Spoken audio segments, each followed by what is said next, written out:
Hi friends, Sanu വ്ളോഗ്സിൻ്റെ മറ്റൊരു വീഡിയോയിലേക്ക് എല്ലാവർക്കും സ്വാഗതം. അപ്പോൾ ഇന്നത്തെ നമ്മുടെ റെസിപ്പി ഒരു സിമ്പിൾ റെസിപ്പിയാണ്. നാടൻ കറിയാണ് മുരിങ്ങയില.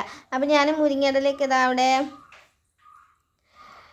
ഊരി എടുത്തിട്ട് നാളെ കഴുകി നല്ല വൃത്തിയാക്കി വെച്ചിട്ടുണ്ട്. അപ്പോൾ നമുക്ക് നേരെ കുക്കിങ്ങിലോട്ട് പോകാം. അപ്പോൾ നമ്മുടെ മുരിങ്ങയില കറിക്ക് വേണ്ട പരിപ്പ് ഇതാ ഇവിടെ റെഡി ആയിട്ടുണ്ട് കേട്ടോ. വെന്ത ഉടഞ്ഞു വന്നിട്ടുണ്ട്. നമുക്ക് ഇനി എന്ത് ചെയ്യാം, അതിലേക്ക് ഇല ഇട്ട് കൊടുക്കാം.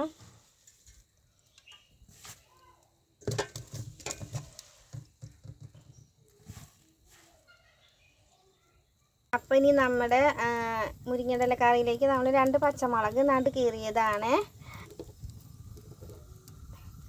1/4 ടീസ്പൂൺ മഞ്ഞൾപ്പൊടി, മുളക് പൊടി ആവശ്യത്തിന്, അരിവിനനുസരിച്ചിട്ടോ, ആവശ്യത്തിന് ഉപ്പ്. ഇനി നമുക്കിതൊന്ന് അടച്ച് വെച്ചിട്ട് വേവിക്കാം.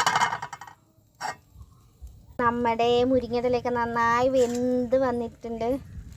അപ്പോൾ ഇനി ഇതിലേക്ക് നമുക്ക് അരച്ച് വെച്ച തേങ്ങ ഒഴിച്ചു കൊടുക്കാം. ഞാനിവിടെ 1/2 മുറി തേങ്ങയാണ് കേട്ടോ എടുത്തിരിക്കുന്നത്. വേറൊന്നും ഇതിൽ ചേർത്തിട്ടില്ല. ചില ആൾക്കാർ ജീരകമൊക്കെ ചേർക്കുന്നത് കാണാം, പക്ഷേ എനിക്ക് ജീരകത്തിൻ്റെ ടേസ്റ്റ് അത്ര അങ്ങോട്ട് ഇഷ്ടമല്ല, അതുകൊണ്ട് ഞങ്ങൾ ചേർത്തിട്ടില്ല. നിങ്ങൾക്ക് വേണമെങ്കിൽ ജീരകം കൂടെ തേങ്ങയിൽ കൂട്ടി അരച്ചിട്ട് കറി വയ്ക്കാവുന്നതാണ്. പക്ഷെ ഞാനത് ചെയ്തിട്ടില്ല, എനിക്കത് ഇഷ്ടമല്ല. അതിൻ്റെ ആ മണം ടേസ്റ്റും ഇഷ്ടമല്ല. അപ്പം ഇനി ഇത് നമുക്ക് തിളച്ച് വരട്ടെ. നമുക്ക് ലേശം വെളിച്ചെണ്ണ ഒഴിച്ചു കൊടുക്കാം. പച്ച വെളിച്ചെണ്ണയാണ് വെച്ചാൽ തിളച്ചിട്ട് പുറത്തേക്ക് പോവാതിരിക്കാൻ വേണ്ടിയിട്ടാണ് കേട്ടോ. ഇത് ഒഴിച്ചു കൊടുത്താൽ അങ്ങനെ തിളച്ച് പുറത്തേക്ക് വരില്ല. അപ്പോൾ ഇതെനിക്ക് എൻ്റെ അമ്മ പറഞ്ഞ ടിപ്പാണ്. അപ്പോൾ ഞാൻ പരീക്ഷിച്ചിട്ട് എനിക്ക് റിസൾട്ട് കിട്ടിയതാണ്. നിങ്ങൾക്ക് വേണമെങ്കിൽ ഒന്ന് പരീക്ഷിച്ച് നോക്കാവുന്നതാണ്. അപ്പോൾ ഇത് നമുക്ക് തള വരട്ടെ, അതുവരെ നമുക്ക് വെയിറ്റ് ചെയ്യാം. നമ്മുടെ മുരിങ്ങയില കറിയൊക്കെ നന്നായി തിളച്ച് വന്നിട്ടുണ്ട്, വെന്ത് വന്നിട്ടുണ്ട്. അപ്പം നമുക്കിതൊന്ന് താളിക്കാം.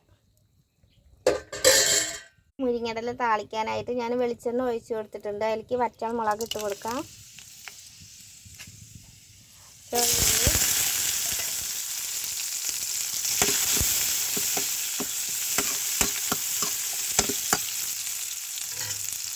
അപ്പോൾ ഇതാ നമ്മുടെ മുരിങ്ങയില കറി ഇവിടെ റെഡി ആയിട്ടുണ്ട്. അപ്പോൾ ഇതേപോലുള്ള നാടൻ റെസിപ്പികൾക്കായിട്ട് നമ്മുടെ സാനു വ്ളോഗ്സ് ഒന്ന് സബ്സ്ക്രൈബ് ചെയ്യണം, ലൈക്ക് ചെയ്യണം, ഷെയർ ചെയ്യണം. അപ്പോൾ മറ്റൊരു വീഡിയോ ആയിട്ട് വീണ്ടും കാണാം. ബൈ.